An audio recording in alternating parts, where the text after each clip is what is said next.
George, take one. So I'm watching Francis in Atlanta spend $120 million. That's how I started. That's how I started. I mean, my whole career is based on watching Francis. Tell us about your young assistant, George Lucas.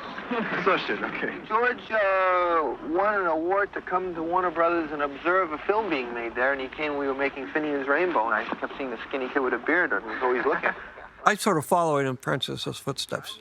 What he does, then I do. Francis produced THX 1138, George's American Graffiti, which was, I think, the biggest grossing film for its budget of all time. What was your first impression of Francis? Flamboyant. He is flamboyant. You know, he's the opposite of me, which is, I guess, why we got along so well.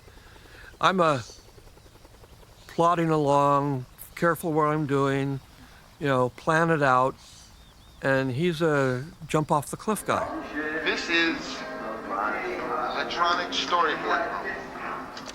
Francis has been very interested in trying to advance the medium. What I want to do, I think, is I want to walk around all of these storyboards. As I have been very interested in advancing the medium. As I'm hearing the movie, and let's say these all have numbers on them. You know, the whole, I'll finance these movies myself. That started with Apocalypse Now. 13, 15. And then he said, well, I'll start a studio, and, you know. And just say these numbers, more or less editing the movie. He's idealistic, but idealistic in the artistic sense. And I said, well, yeah, but you got to be practical about it. I mean, that's the difference. I mean, I built blocks, financial blocks, to be able to get to a point where I could finance my own movies, have my own studio, and not listen to the majors. And then people can take this unit, which is a disk storage. He just said, no, I'll just jump off the cliff and we'll do it. You know, let's say I push button 13. That will give me that picture on the screen. And so you can edit with the actual sketches of the storyboard. So when you're done, you'll have a whole little miniature movie. He had the feeling that he was sort of invincible. After Apocalypse Now, my reasons for doing this work are different than they used to be. They're not related to career, or they're not related to be an important film director or to continue to be an important film director. They're more related to my own personal education.